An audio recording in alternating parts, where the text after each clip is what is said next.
कोई कोई प्रॉमिस नहीं इस बार कि 2.5 साल, 2 साल, 1.5 साल, 5 साल आप ही मुख्यमंत्री बनेंगे? No musical chair. किसी को कोई वचन नहीं दिया गया इस बार? देखिए, वचन का सवाल ही नहीं उठता। जब पॉलिसी तय हो गई कि किस प्रकार से मुख्यमंत्री चुनेंगे, तो वचन का कोई सवाल ही नहीं उठता। किसी को स्पेसिफिक बताया नहीं गया कि आप मुख्यमंत्री बनेंगे? देखिए, मैं तो मेरी पार्टी में एक बहुत छोटा नेता हूं। सर, क्या बात कर रहे हैं? मेरी पार्टी का मैं महाराष्ट्र का नेता हूं, मैं देश का नेता नहीं हूं। लेकिन मैं ये जानता हूं कि किसी ने आकर हमारे नेताओं को ये नहीं कहा कि मुझे कोई प्रॉमिस दीजिए, किसी ने नहीं कहा। मुख्यमंत्री जी ने भी नहीं कहा। उनको भी विश्वास है फेयर निर्णय होगा, और हम सब लोग उनके नेतृत्व में काम कर रहे हैं। एक भी मौका पिछले 2.5 साल में आप बताइए कि मैंने कभी उनको ओवरस्टेप करने का प्रयास किया? एक भी मौका ऐसा नहीं है कि जब मैं मुख्यमंत्री था इस आविर्भाव में कोई काम किया हो। नहीं, सवाल तो ये हुआ ना 2019 में जब बात नहीं बनी, वो इसी बात को लेकर नहीं बनी कि भाई प्रॉमिस किया था कि नहीं किया था। तो इस बार ये बात साफ है ना कि भाई किसी को कोई प्रॉमिस नहीं किया है, जो भी होगा चुनाव के बाद। चिंता मत करिए, सबके मन में सब कुछ साफ है। दूसरी एक इंटरेस्टिंग बात मैंने देखी कि अमित शाह, उनका भाषण मैंने सुना और उन्होंने कहा कि 2029 का चुनाव बीजेपी अपने बलबूते पर लड़ेगी। ये वो घोषणा ही पहले कर चुके हैं।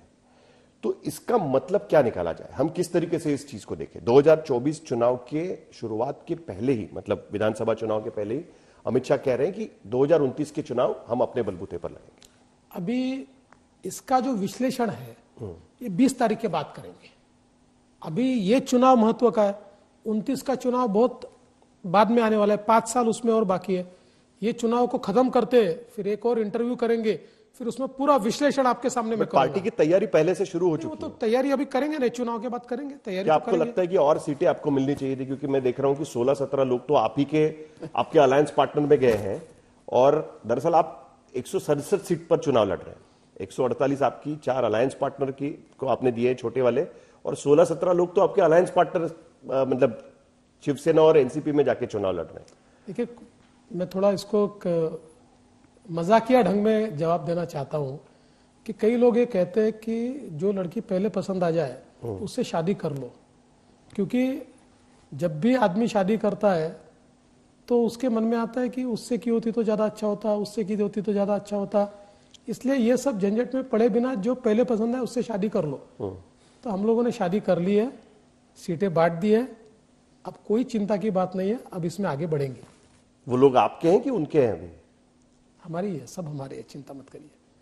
आखिर में सर, 2019 में आपने इंडिया टुडे कॉन्क्लेव में कहा था कि शरद पवार की राजनीति खत्म हो चुकी है। क्या आज की स्थिति में जब आप महाराष्ट्र को देख रहे हैं, आपको क्या लगता है कि चुनाव में क्या किसी की राजनीति खत्म होगी? इस चुनाव के बाद कोई बचेगा, रहेगा? क्या इस तरीके से आप इसको देख रहे हैं इस चुनाव में? पहली बात तो यह है कि उस समय का मेरा पूरा वाक्य अगर आप देखेंगे तो उसमें मैंने कहा था कि सत्ता से पैसा और पैसे से सत्ते वाली शरद पवार जी की राजनीति खत्म हो चुकी है। उसका आधा ये निकालकर चला दिया गया कि शरद पवार की राजनीति समाप्त हो गई है। शरद पवार की, किसी की राजनीति कोई समाप्त नहीं कर सकता।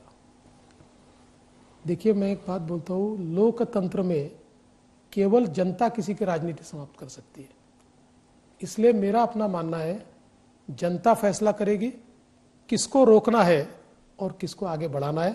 मेरा पूरा विश्वास है कि जनता के मन में महायुति के लिए भावना तैयार हो चुकी है।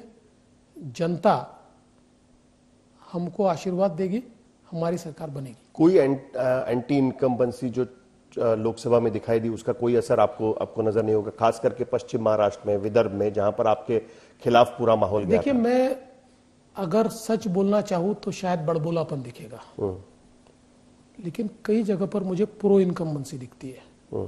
सरकार की योजनाओं से एक लोगों में समाधान दिखता है। लोगों को ये लगता है कि सरकार ने 2.5 साल में अच्छा प्रयास किया है, बड़े पैमाने पर सरकार यशस्वी भी हुई है, तो ये लोग कर सकते हैं। ये भावना लोगों के मन में। क्या ये सस्टेनेबल है? हर कोई यही पूछ रहा है कि क्या ये सस्टेनेबल है? जो बजट प्रोविजन से वो तो मान सकते हैं, लेकिन कई ऐसे प्रोजेक्ट्स हैं कि जो बजट के बाद में भी डिक्लेयर किए गए चीफ मिनिस्टर से। आपने एडमिनिस्ट्रेशन चलाया हुआ है, आपको पता है कि इस तरीके की अर्थव्यवस्था चलाना बहुत मुश्किल होता है।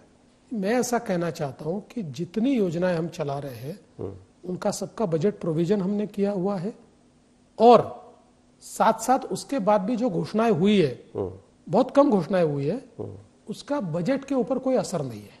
बजट पर असर करने वाली वो घोषणाएं नहीं है। लेकिन ये आपका अधिकार है, आपने हमको सवाल किया और पूछना ही चाहिए ये सवाल। लेकिन मेरी आपको रिक्वेस्ट होगी कि हमसे बढ़ चढ़कर घोषणाएं हो रही है, हमसे दुगना देंगे करके हमारे विरोधी बोल रहे हैं, तो आप उनको भी सवाल पूछा जाएगा। वही मैं आपको रिक्वेस्ट कर रहा हूं कि उनको ये सवाल जरूर पूछिए, क्योंकि कल तक वो कह रहे थे कि इन्होंने घोषणाएं की, पैसा कहां है, यहां से निकाल रहे हैं, वहां से ला रहे हैं, इधर कर रहे हैं। आपने जाल फेंका, वो फंस गए। 1500 रुपया वो बोलेंगे 2000।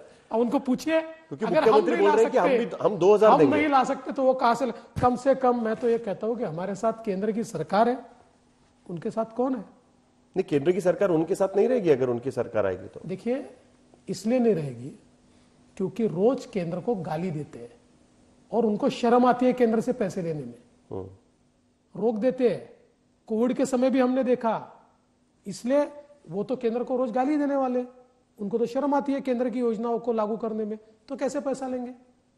सर, आखिरी सवाल मेरा यह है कि जिस तरीके का प्रचार अब शुरू होगा, अभी हम मान सकते हैं कि अब तो पूरा चुनाव प्रचार में सब सड़क पर उतर जाएंगे, क्या उसमें हमें इस तरीके की कैंपेन दिखाई देगी कि बटेंगे तो कटेंगे, या आपके योजनाओं की ही कैंपेन हमें यहां पर दिखाई देगी? नहीं, बटेंगे उसका सेटबैक आपको लोकसभा में हुआ। बटेंगे तो कटेंगे में कोई गलत बात ही नहीं है। जो समाज बटा है वो हमेशा समाप्ति हुआ है, लेकिन हमारा फोकस ये पूरे तरीके से विकास के कामों पर, हमारी योजनाओं पर होगा। हाँ, ये बात जरूर है, देखिए, अगर सामने वाले अपीजमेंट की राजनीति करेंगे, हम वोट की चिंता नहीं करते। मतलब आपके अलायंस पार्टनर मानेंगे, अजीत पवार हो या एकनाथ शिंदे हो, उन्होंने आपको नीतीश राणी की शिकायत की थी कि भाई उनको रोकिए। देखिए, पहली बात तो यह है, इसमें कोई कॉम्प्रोमाइज नहीं है। हमारे जो तात्विक विषय है उस पर कोई कॉम्प्रोमाइज नहीं है, नो कॉम्प्रोमाइज ऑन दैट। बहुत बहुत शुक्रिया सर, हम भी ध्यान रखेंगे कि आपका कैंपेन किस तरीके से होगा। और आपने कहा वो सही है, क्या इस तरीके की योजनाओं की घोषणा करना, या इस योजनाओं को अगर आपकी सरकार आती है तो आप किस तरीके से उसे फॉलो करते हैं, उस पर भी हमारी नजर रहेंगी। बहुत बहुत शुक्रिया, आपने आज तक से बात की।